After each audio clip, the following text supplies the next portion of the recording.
Está no ar mais uma edição do programa Direitos e Deveres Cidadania em Ação na sua TV Destaque. A você, assinante que nos acompanha semanalmente, envie sua mensagem sugerindo os temas de sua preferência. Hoje eu estou na companhia do Dr. Cazu e juntos vamos entrevistar a doutora Leopoldina Lourdes Xavier. Olá, assinante TV Destaque. A doutora Leopoldina é uma pessoa de destaque nessa área da advocacia na cidade de Guarulhos. Ela atualmente ocupa o cargo de presidente da Comissão de Prerrogativas do Alto Tietê e tem muitos a nos contar sobre a história da advocacia aqui. Doutora Leopoldina, desde quando a senhora participa da subseção Guarulhos da OAB? Primeiro eu quero cumprimentar a todos, meus colegas, uma boa noite a vocês. E eu estou aqui na subseção, doutor Cazu, doutora Adriana, desde o momento da sua instalação. Guarulhos, havia 4 varas, já tinha um novo fórum que nós mudamos e sentiu a necessidade de que se viesse para cá a subseção. Estava crescendo em termos de população, as varas, o número de advogados também à época.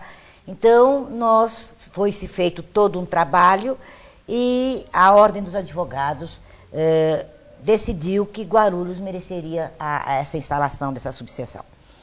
E não posso me esquecer, ela foi instalada já com o fórum atual, o Fórum Civil aqui já estava em funcionamento e nós fizemos uma fila, inclusive, porque nós não tínhamos a sala da OAB, nós não tínhamos a instalação ainda física da OAB, e fizemos lá uma fila onde que se servia o café, onde se serve o café, nos inscrevemos ali.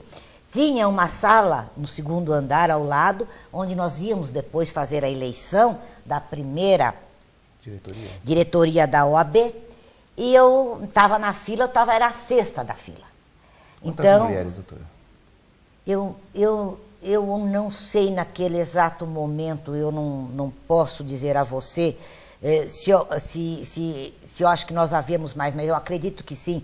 Eu acredito que a doutora Miriam tenha se inscrito também, a doutora Cândida Ribamar, a doutora Helena, mas eu não posso garantir a você. Eu queria saber, eu me lembro muito bem da minha posição, isso eu me lembro.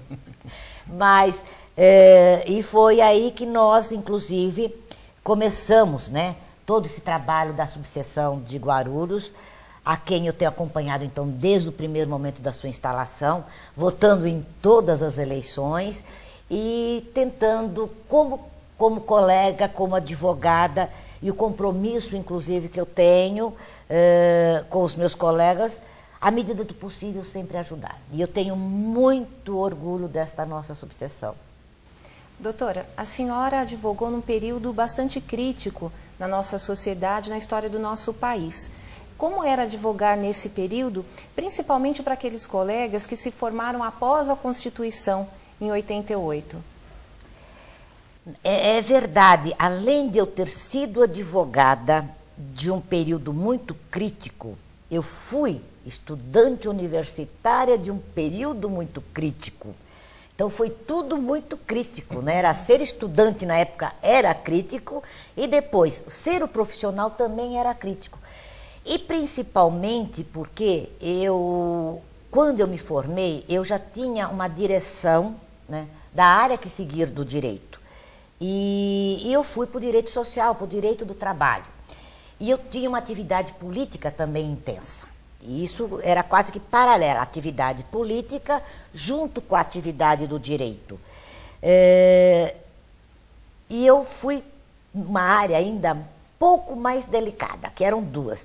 Porque nós temos o direito do trabalho, o individual, e o direito do trabalho coletivo. Eu fui para a área do direito coletivo do trabalho, trabalhando para os sindicatos.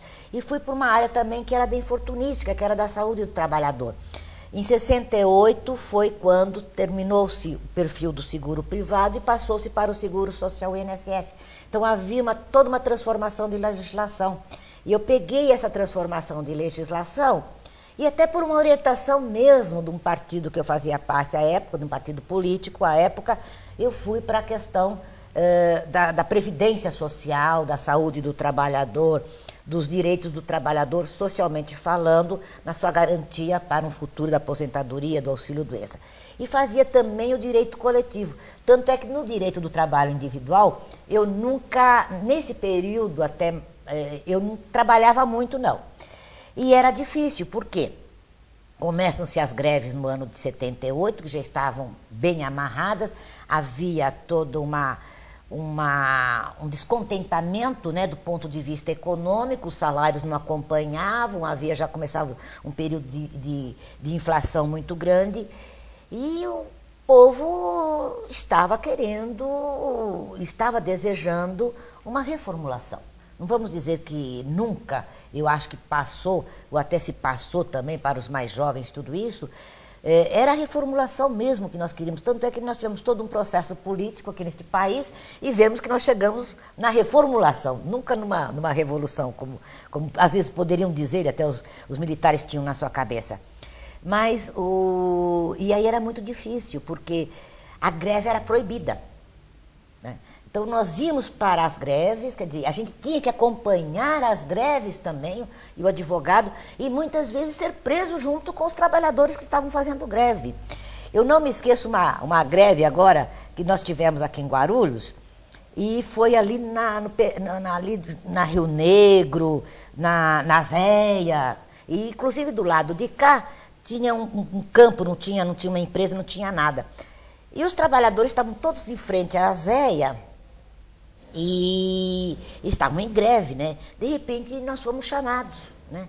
Por quê? Houve um impasse tão grande entre os trabalhadores e a polícia militar, que ninguém sabia o que fazer mais naquela situação. Então, tinha que ir o advogado, com o seu poder moderador, né?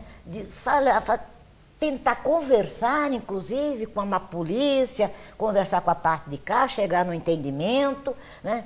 Para conseguir tirar. Era esse poder moderador, inclusive, que os advogados tinham naquele período, de não deixar que o conflito, que já havia o conflito, mas que ele fosse um conflito que pudesse surgir algumas coisas, como algumas vítimas maiores, né? Tudo isso. Então, era um papel muito delicado, que era o papel do advogado. E muitas vezes também ele acabava, entendeu, se envolvendo naquilo e indo junto com os trabalhadores, né? Vai para a delegacia, vamos todos juntos. Doutora Leopoldina, além dessa participação em greve ali em loco, no local, junto com os trabalhadores, a senhora também foi uma das poucas advogadas a estar no tribunal defendendo o direito de greve. Como que era o tribunal como agia o tribunal em relação às greves naquele período da ditadura? Bem, a greve era ilegal. Então, a partir do momento que você vai pedir um direito e que esse direito é legal, você já começa como um direito derrotado, podemos dizer assim. E era muito difícil, porque você sabia o seguinte, olha, eu estou enfrentando alguma coisa que constitucionalmente é proibido, então ele é ilegal. Então você perdia os dias parados, o trabalhador poderia ser demitido, as consequências eram muito grandes. E essa responsabilidade toda é sempre do advogado, porque toda a esperança está no advogado, que ele vai conseguir alguma coisa, algum fruto. E, na verdade, a gente tentava, arriscava, entendeu? Era ilegal, mas vamos lá negociar os dias parados depois com a empresa, aquela coisa toda. Mas houve um momento que foi em 86, e houve um momento histórico muito definitivo até, talvez, para o movimento sindical, que foi umas greves que aconteceram lá na região de Campinas. Começou por Jundiaí. E, entre elas, teve uma greve numa empresa muito grande, uma metalúrgica muito grande, de 6.800 trabalhadores. E a reivindicação era salarial mesmo, havia um período de discussão mesmo de aumentos salariais. E pararam-se todos os trabalhadores e teve que se instalar o dissídio coletivo, o dissídio de greve. E foi julgado no Tribunal de Campinas, o 15ª região. Isto. E chegando lá, aquela repressão toda. Primeiro porque os trabalhadores não podiam entrar no tribunal. Porque antes disso já havia tido um precedente aqui no tribunal, aqui em São Paulo, que os trabalhadores revoltados, metalúrgicos de São Paulo, começaram a tirar ovos, né, no final da sessão do dissídio coletivo. Então havia assim já um mal-estar nos dissídios de greve, porque os juízes já se sentiam desprotegidos. E era muito rigoroso o número de trabalhadores que tinha que entrar, e vistoriava todo mundo, aquela coisa toda. E já havia essa tensão, a tensão da greve, a tensão para entrar no tribunal, todas essas tensões, 6.800 trabalhadores paralisados, e o presidente do tribunal chamou que era audiência de conciliação.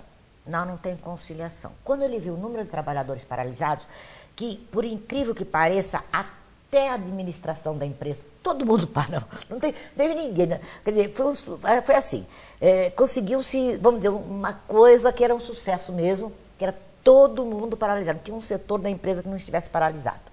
Com muitos trabalhadores paralisados, o prejuízo é muito grande, é evidente. E o tribunal tem a sua responsabilidade. Aí ele falou assim, olha, eu vou marcar a sessão de julgamento para hoje mesmo. Olhou para nós, advogados, dos dois lados, viu, e falou assim, estejam preparados que vai acontecer daqui meia hora.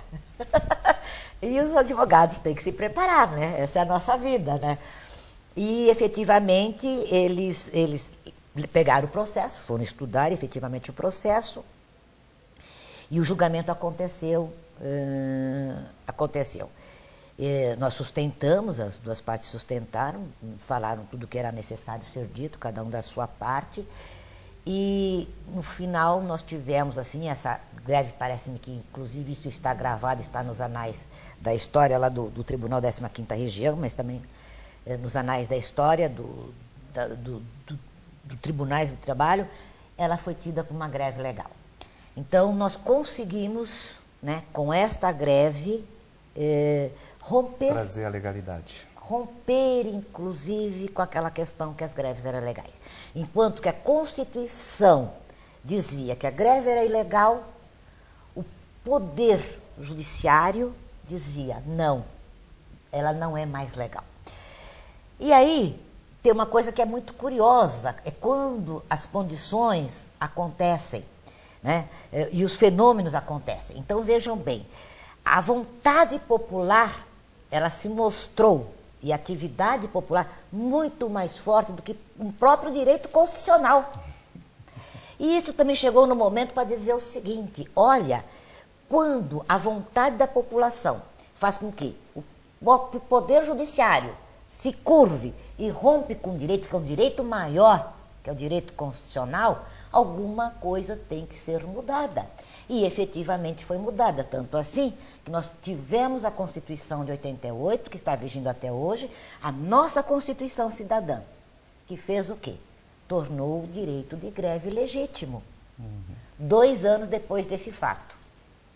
Logo mais nós voltamos com mais informações, com mais história, que a doutora Leopoldina certamente nos contribuirá neste programa. E para você que quer entrar em contato conosco, estão na tela os e-mails, os endereços e telefones para que você possa fazer contato, enviar suas sugestões, críticas. É muito importante que nós venhamos a conhecer aí a sua opinião, porque o programa é preparado para você, assinante da TV Destaque. Nós vamos a um breve intervalo, voltamos já.